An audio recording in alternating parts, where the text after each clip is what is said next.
What's the most insane thing your ex did after the breakup? I thought my ex Priscilla was handling our breakup pretty well when she told me she was moving to Japan for a teaching job.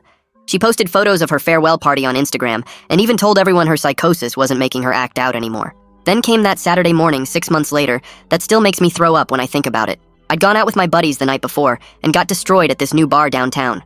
My head was pounding, and the girl I'd been seeing for a few weeks was asleep next to me in the morning. But then the buzzer for my apartment started going off at 8 a.m.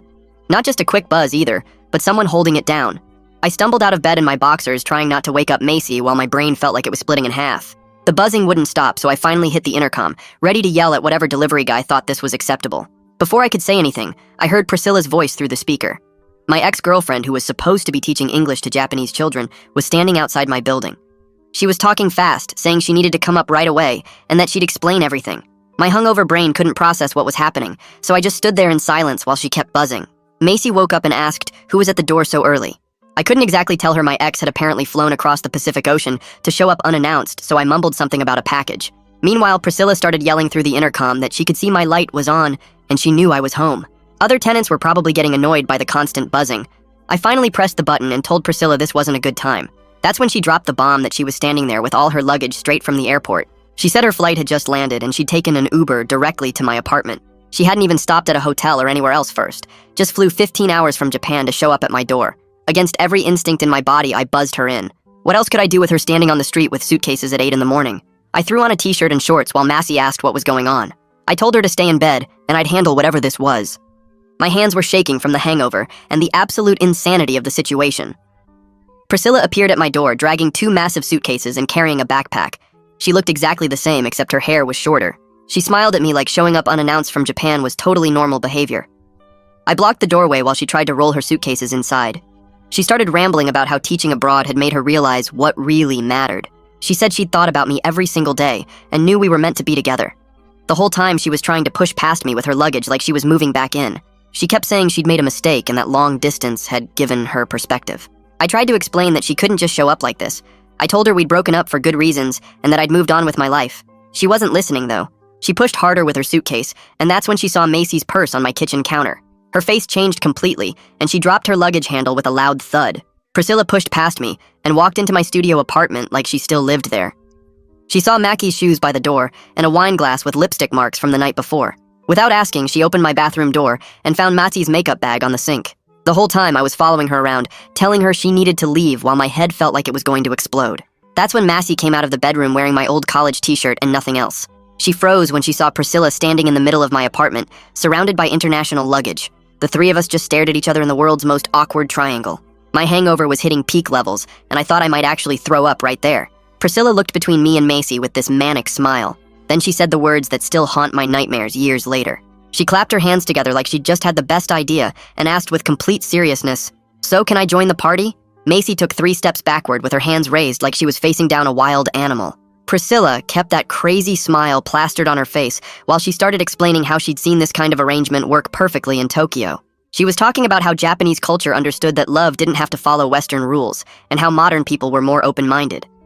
My stomach started doing flips as I watched her gesture between the 3 of us, like she was proposing we order pizza together, instead of whatever insane thing she was actually suggesting. Macy's eyes got wider with each word coming out of Priscilla's mouth. She grabbed her jeans from the floor and started backing toward the bathroom while Priscilla kept rambling about polyamory being the future. I moved between them and put my hand up to stop Priscilla from following Macy. I told her she needed to leave right now and this wasn't happening. She reached for my arm, but I yanked it away before she could touch me. Macy was grabbing her stuff from around the apartment, shoving her phone charger and earrings into her purse with shaking hands. The whole tiny studio felt like it was about to explode from the tension. Priscilla's face crumpled and tears started streaming down her cheeks. She dropped to her knees right next to her massive suitcases and started sobbing about flying 15 hours just to see me. Her shoulders were shaking as she clutched at the handle of her luggage and kept saying she'd given up everything in Japan for us. She was gasping between sobs about how she'd quit her job and sold all her furniture because she knew we were meant to be together. Macy slipped into the bathroom with her clothes bundled in her arms while I stood there frozen, watching my ex have a complete breakdown on my floor. The neighbor started pounding on the wall so hard that my framed poster of The Office rattled. He was yelling something about Saturday morning and keeping it down, but Priscilla's crying just got louder. She started hyperventilating and clutching at her chest like she couldn't breathe. Her face was turning red, and she was making these horrible gasping sounds. Even though every part of me wanted to run away, I knelt down next to her to make sure she wasn't actually dying. I kept my hands to myself, but asked if she needed water or her inhaler or something. She just kept gasping and crying harder.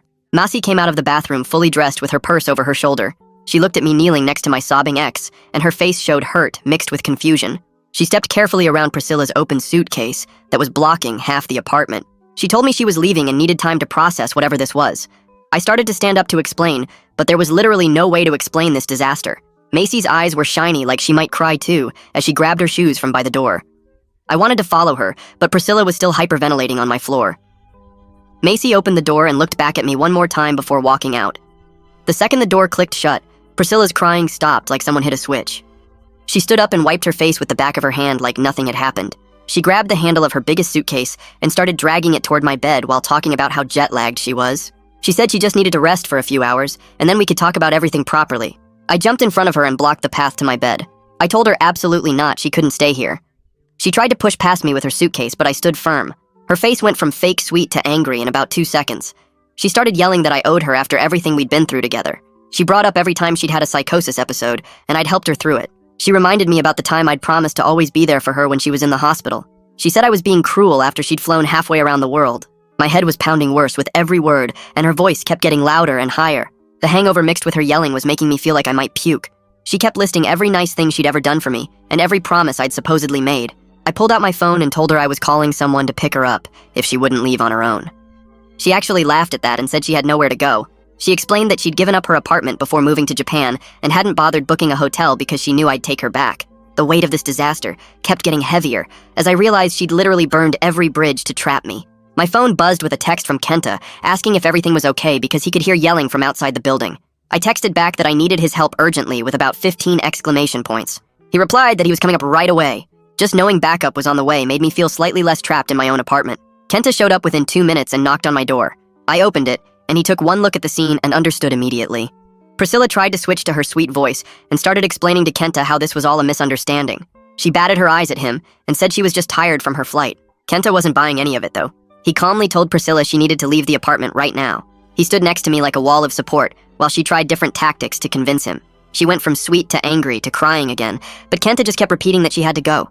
She finally threw her hands up and said fine, she'd leave, but she needed to use the bathroom first since she'd been traveling for hours. I didn't want to let her deeper into my apartment, but she was already pushing past me toward the bathroom door. Kenta gave me a look that said we should just let her go so this would end faster. While she was in there with the door locked, we could hear her talking to herself, her voice going up and down like she was having a full conversation with someone who wasn't there. Kenta grabbed one of her suitcases and started dragging it toward my apartment door while I grabbed the other one. We got both bags out into the hallway along with her backpack, working fast before she came back out. The bathroom door opened and she walked out looking calm until she saw her luggage sitting in the hallway through my open door. Her face went red and she started screaming that we were thieves trying to steal her things. She ran to her bags and dropped to her knees, unzipping them to check if anything was missing while yelling loud enough for the whole building to hear. That's when Remy Tanaka, our building manager, came up the stairs asking what all the noise was about on a Saturday morning. I tried to explain that my ex had shown up from Japan without warning, while Priscilla kept talking over me, telling Remy that I'd invited her and now I was throwing her out after she'd flown 15 hours. Remy looked at the scene with Priscilla on the floor surrounded by open suitcases, then looked at me and Kenta standing in my doorway, and her face got serious. She told Priscilla she needed to leave the property right now, or she'd call the police for trespassing. Priscilla's whole attitude changed instantly, like someone flipped a switch and she stood up with this fake calm smile. She said of course she'd go to a hotel, that she didn't mean to cause any trouble, and started zipping up her bags with slow, careful movements, like she was trying to show how dignified she was. She picked up both suitcase handles and her backpack, holding her head high as she walked to the elevator without looking back at any of us.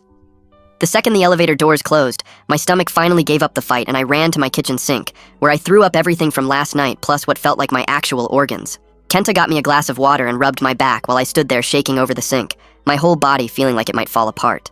Remy said she'd put a note in the building system that Priscilla wasn't allowed in without my permission and that security should watch for her. She patted my shoulder before leaving, telling me to get some rest and drink more water. I collapsed on my couch and pulled out my phone to find 23 texts from Priscilla that had come in just during the time she was in the elevator and walking outside. She was sending me hotel names and room numbers, telling me where she'd be staying, asking me to come talk to her when I was ready. Then I opened Instagram, and my stomach dropped again seeing that she'd tagged me in 12 old photos from when we were together, each with long captions about true love and second chances, and how distance makes the heart grow stronger. My friends were already commenting, asking if we were back together, and my cousin had texted, asking what was going on with all the posts. I scrolled through photo after photo of us from 2 years ago at restaurants, on trips, at parties, all suddenly public again for everyone to see our history. My phone buzzed with another text, this one from Masi saying she needed space and didn't want to talk for a while. She said she wasn't mad at me, but the whole situation was too much drama for someone she'd only been seeing for 3 weeks, and she needed to think about whether this was something she wanted to deal with. My heart sank, but I couldn't blame her at all for wanting to stay away from this disaster. Kenta took my phone and started helping me block Priscilla on every social media platform, going through Facebook, Instagram, Twitter, even LinkedIn, where she'd apparently been viewing my profile repeatedly. We blocked her phone number and her email addresses, all 3 of them that I knew about. He set my profiles to private and started screenshotting all the posts she'd made in case I needed them later for legal stuff. Kenta said I should really think about getting a restraining order and offered to go with me to figure out how to do that. We spent the whole afternoon documenting everything, writing down times and dates, saving texts and voicemails, making sure we had a record of her showing up uninvited from another country. That night I couldn't sleep at all, jumping at every sound in the hallway, checking my door locks every 20 minutes, convinced I could hear her voice through the walls, even though I knew she wasn't there. My apartment, that used to feel safe and comfortable, now felt like somewhere anyone could just show up at, like the walls were made of paper, and the locks were just suggestions. Sunday morning, my phone buzzed with texts from a number I didn't recognize, and when I opened them, there were 5 photos of Priscilla sitting on the hood of my car in my work parking lot with coffee and pastries spread out like she was having a picnic. She was smiling at the camera and had written that she'd wait there all day if she had to, that we needed to talk about us. I called Kenta instead of responding, and he told me to stay home, that he'd drive by my work to see if she was really there. Monday morning, my supervisor pulled me aside and asked if everything was all right, because I'd seemed distracted and made 3 mistakes on simple tasks that I never messed up. I gave her a vague explanation about some personal issues going on, and she said to let her know if I needed any time off to deal with whatever it was. I pulled out my phone during lunch break and started searching for therapists who took my insurance. Found this woman named Natasha Volkov, who specialized in relationship trauma and stalking victims. Her office had an opening that same afternoon, so I took it. Walking into her office felt weird because I'd never done therapy before, but I needed someone professional to tell me I wasn't crazy for feeling this messed up. Natasha was this older Russian woman with thick glasses who listened to everything without interrupting once. When I finished explaining the whole Japan situation and the apartment buzzing and everything else, she leaned forward and told me straight up that what Priscilla was doing was textbook stalking and harassment. Hearing a professional say those words made something click in my brain. I wasn't overreacting or being dramatic. This was actually serious. She helped me understand that Priscilla's mental health issues didn't give her the right to destroy my life. We made another appointment for next week, and she gave me some breathing exercises to help with the anxiety that kept hitting me at random times. That evening, my phone rang from a Seattle number I didn't recognize. Turned out to be Milo Suzuki, Priscilla's older brother who I'd met a couple times when we were dating. He sounded worried and confused, asking if I knew where Priscilla was because she'd called him asking for money but wouldn't say why. My stomach dropped as I told him she'd left Japan and showed up at my apartment. He went silent for a long moment, then said he had no idea she'd even quit her teaching job. We talked for 20 minutes about her behavior, and he mentioned she'd had similar episodes before, usually when she stopped taking her medication. He gave me his number and said to call if anything else happened, because he wanted to help get her stable again. Tuesday night around 2 a.m., the buzzer started going off again. I just lay in bed staring at the ceiling, not moving, not answering, just listening to that awful sound echoing through my apartment. It went on for 15 minutes before finally stopping. The next morning, Remy texted me that she'd reviewed the security footage and caught Priscilla trying different apartment buzzers after mine didn't work. She was officially banned from the property now, and Remy had put her photo at the security desk. The building management was taking this seriously, which made me feel slightly safer. I spent Wednesday morning at a legal aid office downtown, trying to figure out how to get a protection order. The counselor there was this patient woman who walked me through all the paperwork while I tried not to shake. The process was way more complicated than I expected, with forms about incidents and evidence and court dates. She said all the documentation Kenta and I had collected would really help my case. We went through everything chronologically: the surprise arrival from Japan, the Instagram posts, the parking lot photos, the repeated buzzing, all of it. She helped me write it out in legal language that would make sense to a judge. Thursday afternoon, I got an email from an address I didn't recognize, but I knew it was Priscilla immediately from the subject line about true love.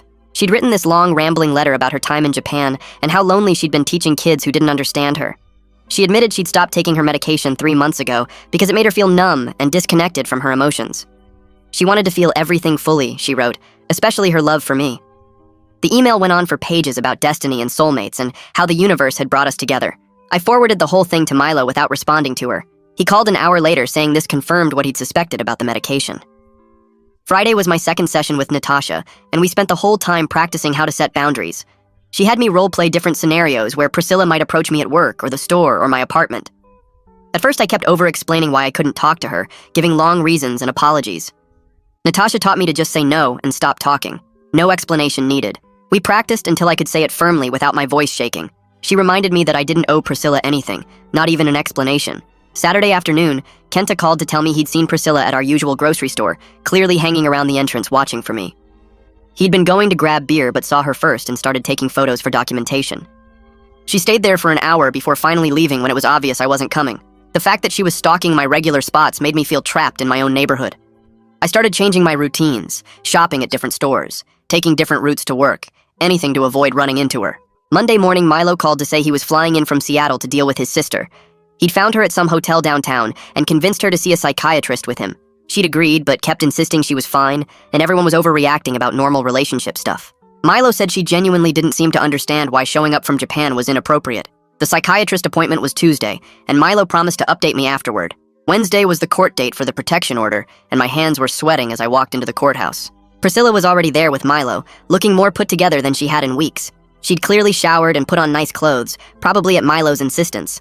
She kept trying to make eye contact with me across the courtroom, but I stared straight ahead at the judge's bench.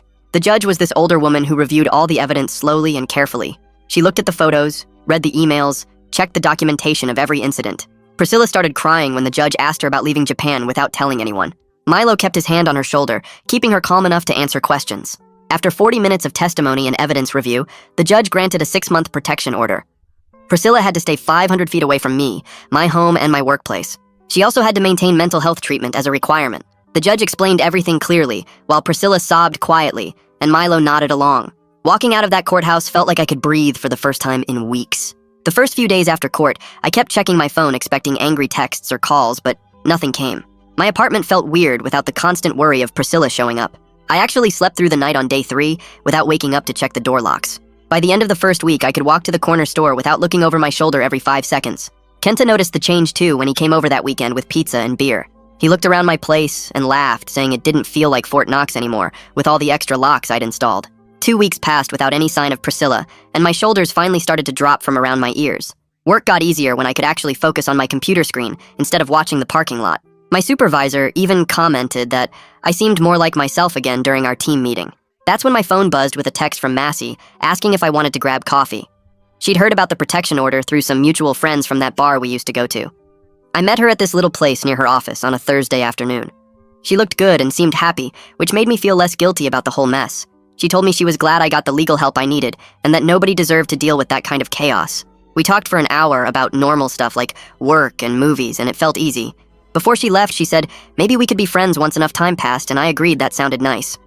The next week, I had my regular session with Natasha, and she could tell I was carrying guilt about Priscilla's mental health.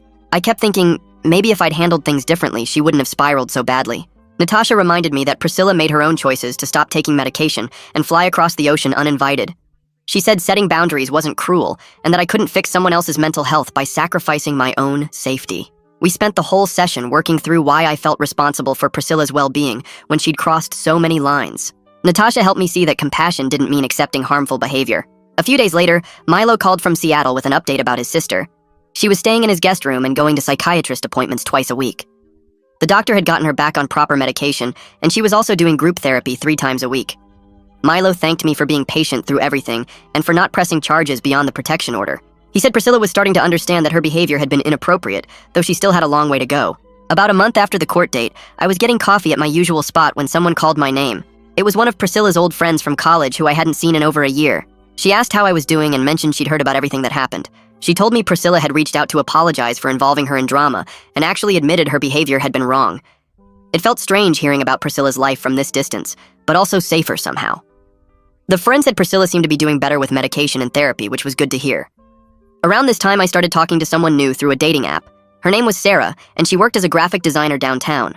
On our second date, I decided to be upfront about the whole situation with my ex. I explained about the protection order and the general craziness without going into every detail. Sarah appreciated the honesty and said everyone had some kind of baggage from past relationships. She wasn't scared off by the drama, which felt like a good sign. We took things really slow with just coffee dates and walks in the park for the first few weeks. 3 months after the protection order, Milo called with another update. Priscilla had gotten a job teaching English online to kids in China, which let her work from home.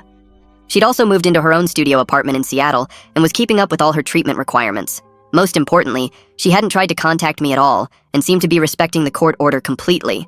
Milo said the distance and structure were helping her gain perspective on what had happened.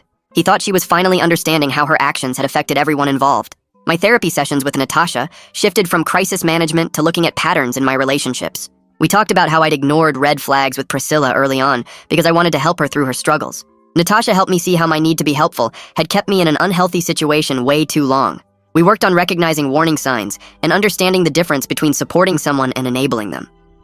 I was learning that healthy relationships meant both people taking care of themselves first. One Friday night, Kenta suggested we have a guys' night at his place with just us and some beers. After a few drinks, we actually started laughing about that insane Saturday morning 6 months ago. The image of Priscilla suggesting a threesome while I was dying from the worst hangover became less traumatic and more absurdly funny. Kenta did an impression of me stumbling around in my boxers, trying to process my ex showing up from Japan. We laughed until our stomachs hurt, and it felt good to find humor in something that had been so awful. A few weeks later, Massey texted asking if I wanted to go on a double date with her and her new boyfriend. She'd started seeing this guy who worked at a tech startup, and they seemed really happy together. Sarah and I met them for dinner at this Thai place, and it was surprisingly not awkward at all. Massey joked that she had the best story ever for when people asked how she met her boyfriend's friends. She'd say it involved international flights and protection orders and watch their faces get confused. The four of us actually had a great time and made plans to do it again soon. 5 months after the whole mess started, Milo called me on a Tuesday afternoon while I was at work. He said Priscilla had written letters to both me and Massey as part of her therapy program, but he was holding on to them unless we wanted to read them. I told him I wasn't ready for that yet, but thanked him for checking. First, Sarah and I had been dating for about 2 months by then, and things were going really well. I practiced being clear about my needs and boundaries like Natasha taught me in our sessions. Sarah noticed the difference and told me she liked how direct I was about stuff, instead of playing games or being weird about feelings. The protection order was set to expire in a few weeks, and I felt weirdly okay about it. During my session with Natasha that week, she pointed out how much I'd grown since that first emergency appointment when I could barely function. She said the paper order had been important, but now I had real boundaries that didn't depend on a court document. Milo texted me a week later with news that Priscilla was staying in Seattle for good and thinking about going back to the school for counseling. She wanted to help other people with mental health problems after everything she'd been through. It seemed like she'd found something meaningful to focus on during her recovery. 6 months after that crazy Saturday morning, I could finally think about it without my stomach turning. My apartment felt normal again instead of like some place I needed to escape from. Work was going great since I could actually focus again, and Sarah and I were in a really good place. The whole mess had been awful, but I'd learned so much about myself and what I needed in relationships. Kenta decided to throw a small party at our place one Saturday night with just our close friends. He made jokes about checking everyone's bags at the door for international luggage tags, which actually made everyone laugh, including me. Looking around at all these people who'd shown up when everything went sideways made me realize how lucky I was. These were the friends who'd answered panic texts at weird hours and sat with me when I couldn't handle being alone and never once made me feel bad about the drama. Milo sent me one last update about a month later saying Priscilla was doing really well in Seattle with a solid group of friends and hadn't mentioned me in months during their check-ins. We both needed that separation to figure out our own stuff and become better versions of ourselves. I genuinely hoped she was happy, even though I never wanted to see her again. Sunday mornings became my favorite time after all the chaos died down. I'd sit in my apartment with coffee and just enjoy the quiet without worrying about buzzers going off or surprise visitors showing up. No drama or crisis texts or protection orders to think about. Just peaceful mornings in my own space that felt safe again. Sometimes the best ending isn't getting back together or getting revenge or having some big dramatic moment. Sometimes it's just everyone moving forward in different directions and finding their own version of being okay. Priscilla was getting help and building a life in Seattle while I was learning how to have healthy relationships and trust people again. We weren't enemies or friends or anything really. Just two people who'd been through something intense together and came out the other side as different people going different ways. My phone never rang with crisis calls anymore, and my apartment buzzer only went off for food delivery. Sarah would stay over on weekends, and we'd make breakfast together without me worrying about surprise visitors. Kenta and I would grab beers after work and actually talk about normal stuff like sports and movies instead of protection orders and therapy appointments. Life had gotten boring in the best possible way. The whole experience taught me that boundaries aren't mean or selfish, but actually the kindest thing you can do for everyone involved. Letting Priscilla crash into my life over and over hadn't helped either of us. Getting that protection order and forcing distance between us gave us both space to heal and grow. Now I could spot red flags early and actually do something about them instead of making excuses or hoping things would get better on their own. Sarah and I had been together almost 4 months when she mentioned wanting to meet my family, and I didn't panic about it. We drove up to my parents' place for dinner, and I told them the abbreviated version of the Priscilla situation. They were glad I'd handled it responsibly and gotten help instead of trying to tough it out alone. Having their support meant a lot, even though I hadn't wanted to worry them when everything was happening. The protection order expired on a random Wednesday, and I only remembered because Natasha brought it up during our session. She was right, that I'd built real boundaries that didn't need legal enforcement anymore. I knew how to say no and stick to it now. I knew how to recognize when someone wasn't respecting my limits and what to do about it. Those skills would last way longer than any court order. Looking back on everything from this calmer place, I could see how sick Priscilla really was when she showed up that morning. The manic smile and the luggage and the suggestion about Massey all pointed to someone in serious crisis who needed professional help. Getting her connected with real treatment through Milo and the court system probably saved both our lives from spiraling into something even worse. Makes you think, right? Were those heart emojis real support, or just people going through the motions? Hard to say. Anyway, I'll see you in the next one. Subscribe for more content like this.